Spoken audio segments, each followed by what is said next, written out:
Imagine this. For 48 excruciating hours, the world is just holding its breath. An American F-15E is down deep inside Iran. One of the crew members gets rescued, but the other one is still out there, missing and being hunted by an entire regime.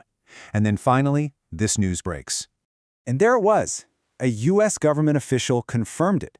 He was alive, he was safe, and he was out. I mean, against all odds, the mission was a success.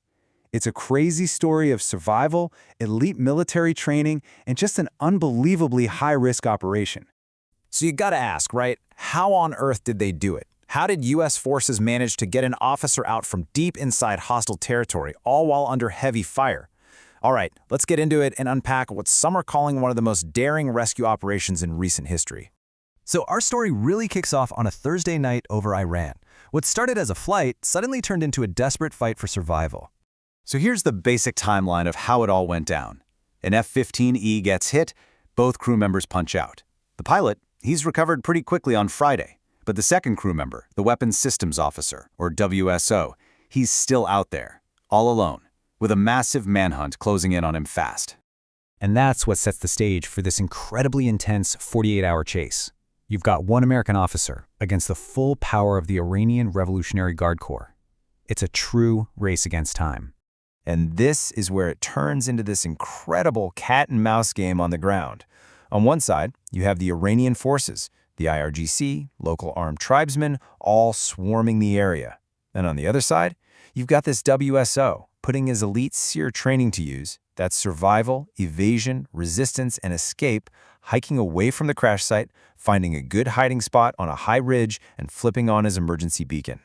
And you know, the stakes just kept getting higher. According to reports from that time, the Iranian regime actually put up a $60,000 reward for his capture. This wasn't just a search anymore. It had become a full-on bounty hunt. So you can feel the pressure, right? The clock is ticking, enemy forces are closing in. So how did U.S. Special Operations manage the extraction? Well, military officials called it a complex, layered mission. So let's break down exactly how they did it. First up, step 1, pinpoint. They used that emergency beacon to get his exact location. Step 2, provide cover. They sent in the big guns, aircraft like A-10 Warthogs, to fly overwatch and keep Iranian forces pinned down. Then, step 3, insert forces. Special ops teams flew in on helicopters. Step 4, engage the enemy. They got into what was described as a massive firefight on the ground. And finally, the most important part, step 5, extract the crew. Get the WSO and every single rescuer out of Iran safely. And if you had any doubt about just how dangerous this was, well, look at this. Reports indicated rescue helicopters took hits during the fight. One of the A-10s providing that critical air cover actually crashed later in Kuwait. And yet, here's the truly incredible part. Despite that intense firefight, official statements confirmed that not a single American was killed in the operation. Okay, so the rescue itself is just amazing. But what happened next? How is this whole event framed?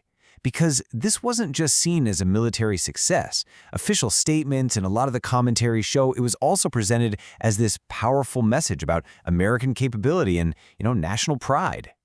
Well, the White House reaction came fast. President Trump's statement called the mission one of the most daring in the nation's history, really hammering home that principle of no American left behind. And that feeling, it wasn't just in official statements. It was all over social media. People were calling it an Easter miracle, a story of pure American heroism. One commentator even said, yeah, they're probably going to make a movie about this one day. But beyond the heroism, military analysts and commentators were pointing to a bigger strategic takeaway here. The argument was that successfully pulling off a mission like this, an aerial extraction deep inside hostile territory, was absolute proof of overwhelming air dominance and superiority over Iran. And of course, the flip side of that narrative? Well, the event was portrayed as a huge defeat for the Iranian regime. I mean, the fact that they couldn't capture a single officer on their own turf, while U.S. forces could basically fly in and out while under fire, it was framed as a massive public and strategic humiliation. So you've got this picture of a perfect military operation, right? A story of incredible skill and national pride. But there's this one last piece of the puzzle, coming from unconfirmed social media reports at the time, that just makes you think. These reports suggested that anti-regime Iranian civilians might have actually tried to help the pilot, maybe by blocking IRGC convoys from getting to him. Now, it's totally unsubstantiated, but it does raise a fascinating thought. What does it mean if, in the middle of this big conflict between nations, some people on the ground chose to help the quote-unquote enemy? It's a layer to this incredible story that reminds you there's always a human element, even in a war zone.